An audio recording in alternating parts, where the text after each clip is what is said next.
올해 들어서 이제 전세 가격이 오름세를 계속 이어가고 있습니다. 이유는 어떤 게 있습니까? 우선은 매매 가격이 올라가면서 전세 가격이 따라 올라가는 것도 있지만 네. 예전에 전세 가격 고점 대비 현재의 전세 가격은 낮은 편입니다. 또한 인제 매매 수요가 전세 수요로 대기 수요로 남기 때문에 매매 수요로 빠지지 않아서 수요가 많이 있는 것도 문제입니다. 특히 인제 전세가 평균도 그러다 보니까 지난 1월 달에 5억 8 천만 원 정도 되는 것이 지난 6월 달에 6억 400만 원까지 올라갔습니다. 지속적으로 이 전세 가격이 가는 현상은 아무래도 매물은 적고 수요가 많기 때문에 그렇습니다. 그 전셋값 상승 같은 경우에 이제 전국 중에 서울 또 그중에서 아파트에서 상당히 좀 심각합니다. 서울의 아파트 전세 비중이 지금 3년 만에 최고치라고 전해지고 있죠. 네. 전세가 지수가 서울 같은 경우는 지금 현재 1월 달에 86.8%까지 올라갔는데요. 네. 7월 달에 88.8로 올라갔습니다. 상당히 많이 올라간 거죠. 이런 거는 이제 아파트 쏠림 현상 때문에 그런 것도 있고요. 특히 인제 전세 물량이 부족한 게 가장 큰 원인이라고 보여집니다. 그러면 교수님께서 보실 때 이제 하반기 전세 가격 어떤 추이 이대로 가는 겁니까? 아니면 꺾입니까? 어떻게 예측하세요?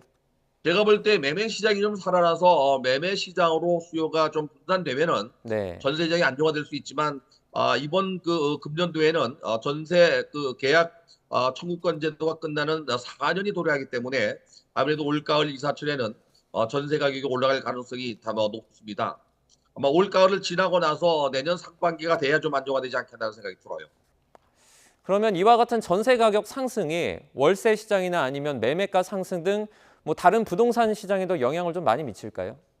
그렇지요. 전세 매물이 부족하게 되면 이제 반전세나 보증부 월세로 전환되기 때문에 월세가 늘어날 가능성이 높습니다. 월세 수요를 보면은 지금 서울이 전체 임대 계약 중에서 60.3%가 월세입니다. 특히 이제 아파트가 42.9%고 비아파트 부분이 68.6%로 상당히 늘어났습니다. 이거는 이제 전세 사기 사건 때문에 월세로 전하는 것도 있지만 특히 이제 공급량 부족으로 인해서 나타나는 것도 있습니다. 향후에 아마도 이 물량이 부족하거나 전세 가격이 너무 올라가게 되면 세입자 입장에서의 1-2억 정도 상승하는 것을 감당하지 못하면 결국에 보증부 월세로 전환되는 그런 상황도 많이 늘어날 가능성이 있습니다. 네, 교수님, 이 서울에서는 이 전셋값 상승이 두드러지는 모습인데요. 이 서울을 제외한 수도권이나 뭐 지방의 상황은 어떻습니까? 서울과 유사합니까? 아니면 좀 양상이 다릅니까? 아무래도 이제 서울이 올라가게 되면 그 파급 효과는 수도권의 주요 지역으로 옮길 가능성이 높습니다. 예를 들면은 뭐 서울과 가까운 부천이나 성남이나 수원, 더 나아가서 인천까지도 올라갈 가능성이 있는데요. 부동산 시장이 아직은 서울과 수도권 지역에서만 살아났지 지방은 살아나지 않은 상태이기 때문에 지방은 여전히 아직도 크게 상승하는 추세는 아닙니다. 이 서울의 가격이 올라가면 그 파급 효과가 수도권 지방까지 연결되는 데 좀 시간이 걸릴 거라고 보여집니다. 올가을 전세 시장은 서울이 주도를 해서 수도권까지 파급될 가능성이 높습니다. 네, 이제 전세난 특히 서울은 정말 심각합니다. 아파트는 더 심각하고요. 부작용이 좀 적은 그런 정책 발굴도 기대를 해보겠습니다.